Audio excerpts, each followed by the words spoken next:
Hello विद्यार्थी मित्रों, concrete technology subject 335-0602 diploma civil engineering semester 5 માં જે મિક્સ ડિઝાઇન પૂછાય છે તમને પરીક્ષામાં, મિક્સ ડિઝાઇન ઓફ કોન્ક્રીટ, એનો એક એક્ઝામ્પલ આ વિડીયો સ્વરૂપે રજૂ કરી રહ્યા છીએ.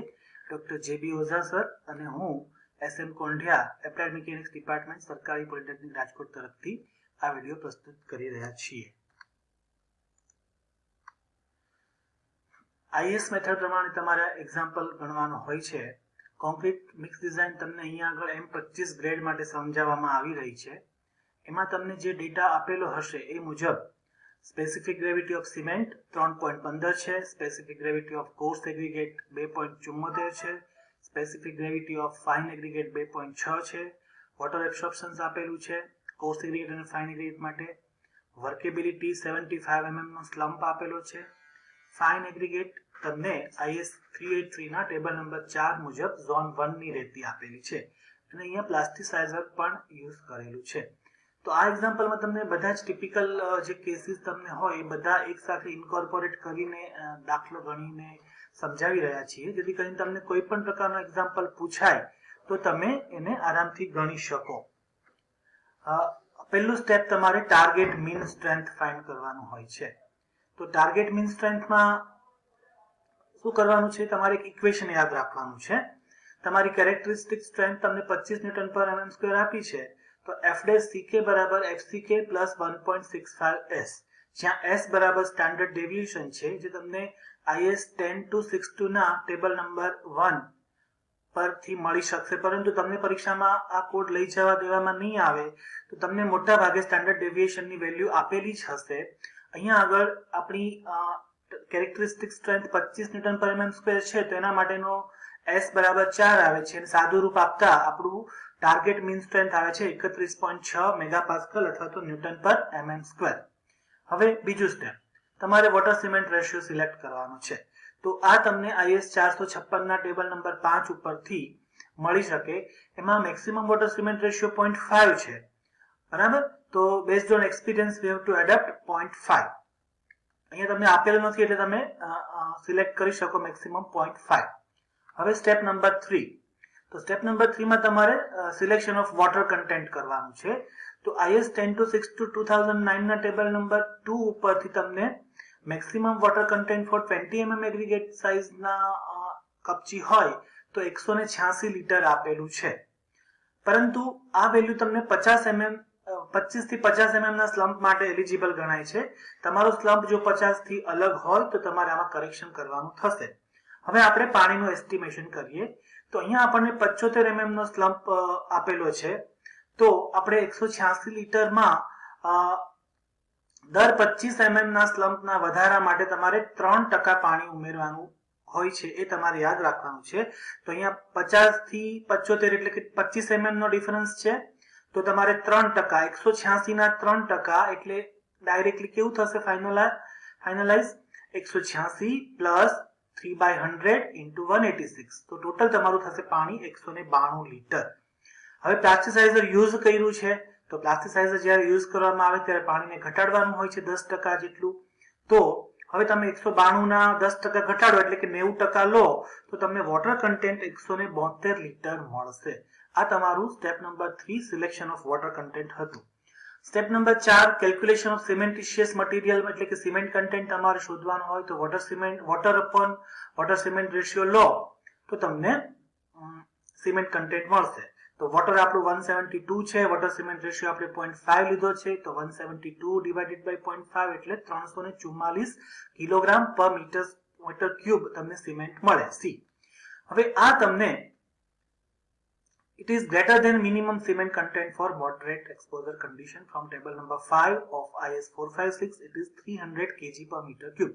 એટલે કે તમારી જે સિમેન્ટ આવે તે તમારી મિનિમમ કરતા વધારે હોવી જોઈએ. તો 300 મિનિમમ છે અને આપણે 344 આવે છે, તો આ પણ આપણું ઓકે છે, બરાબર. અને બીજું તમારે મેક્સિમમ સાથે પણ ચેક કરવાનું છે કે મેક્સિમમ સિમેન્ટ કન્ટેન્ટ IS 456-2000 ના ક્લોઝ નંબર 8.2.4.2 મુજબ 450 kg પર મીટર ક્યુબ છે, તો આપણી એના કરતા ઓછી આવે છે, એટલે આપણી મિનિમમ કરતા વધારે છે, મેક્સિમમ કરતા ઓછી છે, તો આપણો સિમેન્ટ કન્ટેન્ટ ઓકે છે. ત્યાર પછી સ્ટેપ નંબર 5 એમાં તમારે કેલ્ક્યુલેશન ઓફ કોર્સ એગ્રીગેટ કરવાનું છે.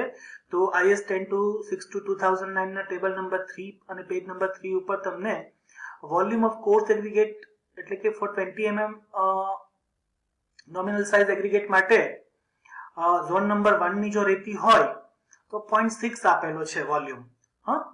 અને આ વોલ્યુમ 0.6 છે તે વોટર સિમેન્ટ રેશિયો 0.5 માટે છે ને આપણે વોટર સિમેન્ટ રેશિયો 0.5 લીધો છે તો આપણો વોલ્યુમ ઓફ કોર્સ એગ્રીગેટ થશે 0.6.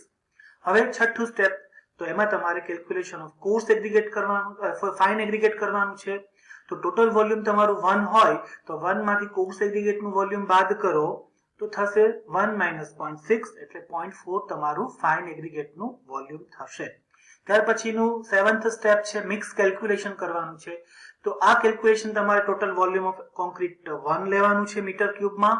પછી સિમેન્ટ કન્ટેન્ટ, તો સિમેન્ટ કન્ટેન્ટ માટે તમને માસ of cement upon specific gravity of cement ખબર હોય ઇન્ટુ 1/1000.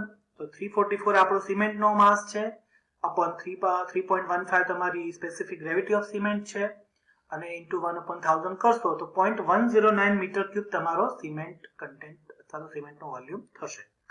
ત્યાર પછી વોલ્યુમ ઓફ વોટર માટે તમારે same thing mass upon water upon specific gravity upon water into 1/1000. તો 172/1 ઇન્ટુ 1/1000 તો 0.172 મીટર ક્યુબ તમારું વોલ્યુમ ઓફ વોટર થશે. હવે અહીંયા તમને એડમિક્સર આપેલું હતું તો વોલ્યુમ ઓફ કેમિકલ એડમિક્સર માટે પણ તમારે same thing mass of chemical admixture into 1 upon specific gravity of admixture into 1000. તો અહીંયા તમે 2% બાય માસ ઓફ સિમેન્ટ લેશો, બરાબર. તો સ્પેસિફિક ગ્રેવિટી ઓફ એડમિક્સર જનરલી 1.2 જેવી હોય છે તો તમને એ થશે 6.88 બાય 1.2 ઇન્ટુ 1/1000 0.006 મીટર ક્યુબ થશે. તો માસ ઓફ સિમેન્ટ તમારે માસ ઓફ એડમિક્સર તમારે સિમેન્ટ કન્ટેન્ટના એપ્રોક્સિમેટલી 2% જેટલું લેવાનું હોય છે. તો આપણે 6.88 એ મુજબ આવેલા છે. તો તમારું volume of chemical admixture 0.006 metre cube થયું. હવે volume of all in aggregate તમારું ઇક્વેશન છે A માઇનસ બ્રેકેટમાં B plus C plus D. તો તમારું A બરાબર 1 છે, B C D તમને ખબર છે તો સાદું રૂપ આપશો તો તમને થશે 0.713 મીટર ક્યુબ તમારું volume of all in aggregate. હવે માસ ઓફ કોર્સ એગ્રીગેટ શોધવું હોય તો આપણે આના આગલા વિડીયોમાં જોયું છે કે E into volume of CA into specific gravity of CA into 1000. તો બધી જ વેલ્યુ મૂકીને સાદું રૂપ આપીશું તો CA થશે 1172 kg પર મીટર ક્યુબ. પછી આવે છે finally mass of fine aggregate, તો એમાં પણ E into volume of fine aggregate into specific gravity of fine aggregate into 1000. બધી જ વેલ્યુ મૂકીશું, સાદું રૂપ આપીશું તો આપણને ફાઇન એગ્રીગેટ મળશે 741 kg પર મીટર ક્યુબ. હવે તમને આ રીતના બધી જ ક્વોન્ટિટીઝ મળી ગઈ છે તો તમે એનું એક ટેબ્યુલરાઇઝ ફોર્મ બનાવી દો. Cement, water, fine aggregate, course aggregate બધા જ તમારે કિલોગ્રામ પર મીટર ક્યુબમાં લેવાના છે. કેમિકલ એડમિક્સર પણ તમારે કેજી પર મીટર ક્યુબમાં લેવાનું છે. વોટર સિમેન્ટ રેશિયો લખવાનો છે અને આટલું કર્યા પછી તમારે સિમેન્ટના અથવા તમામ ક્વોન્ટિટીને સિમેન્ટના ક્વોન્ટિટી સાથે ડિવાઈડ કરશો એટલે તમારું પ્રપોર્શન આવી જશે 1:2.15:3.40. તો અહીંયા તમારી આ મિક્સ ડિઝાઇન પૂરી થઈ. Thank you.